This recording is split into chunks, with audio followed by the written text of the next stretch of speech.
There's a question nobody asks when a colleague quietly disappears from the race. Not are they okay? We know they're okay. They're fine. They're actually annoyingly fine.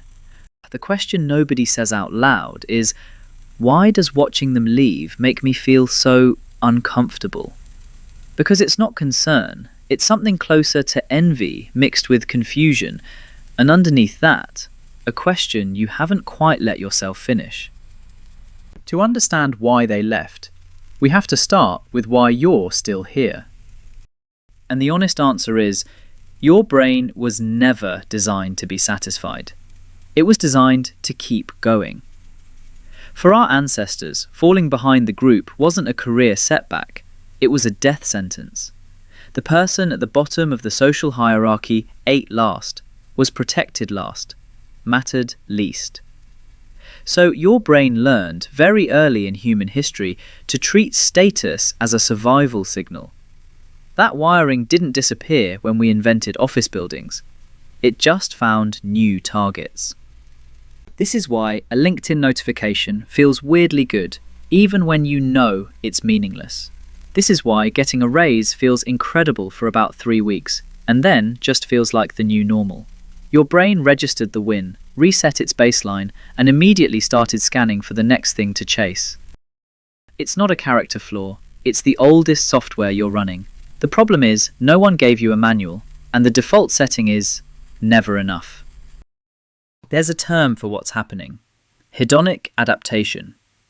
Every time you hit a goal, the promotion, the title change, the salary bump, you get a spike of satisfaction.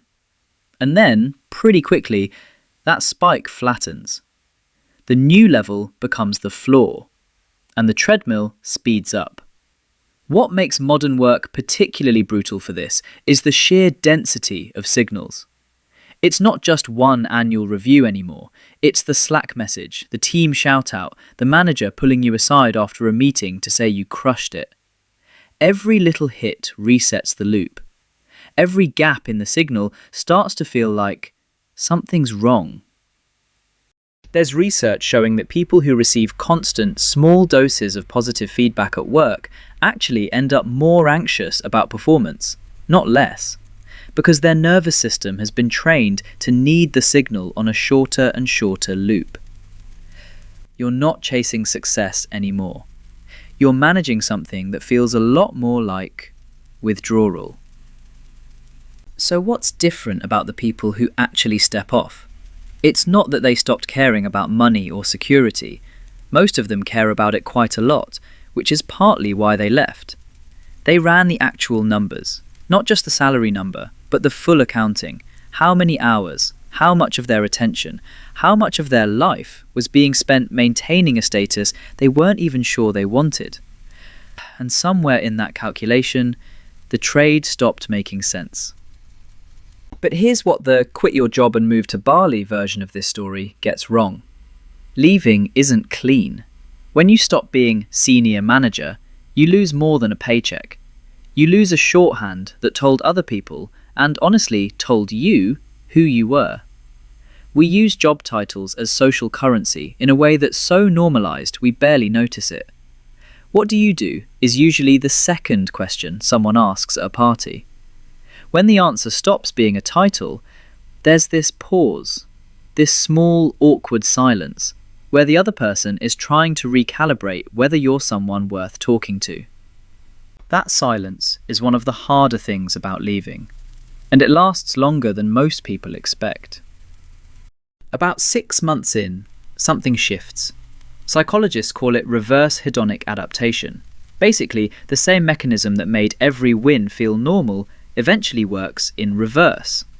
Your brain, no longer flooded with the stress of quarterly targets and constant performance signals, starts recalibrating what counts as a good day. A cup of coffee you actually tasted. A morning with nowhere to be. Finishing something with your hands. These things start to register again, not because you've romanticized simplicity, but because your nervous system finally has the quiet to notice them. Think of it like this. If you spent years eating food that was extremely salty, your palate adjusts. Everything else tastes bland.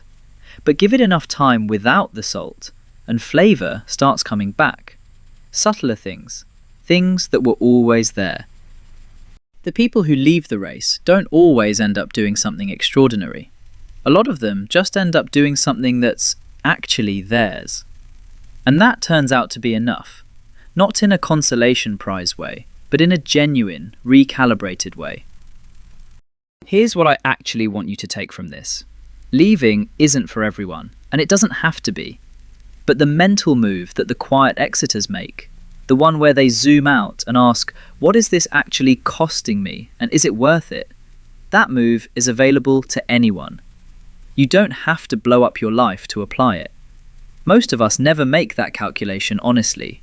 We just keep running because running is familiar, and stopping feels like falling behind, and falling behind feels like losing.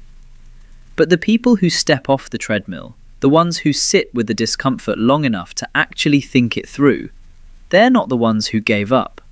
They're the ones who decided to stop letting the race choose for them. So here's the only question worth sitting with tonight. What would you stop doing first, if the applause stopped? If this landed for you, and if this kind of content is useful, consider subscribing for more similar content. Thanks for being here.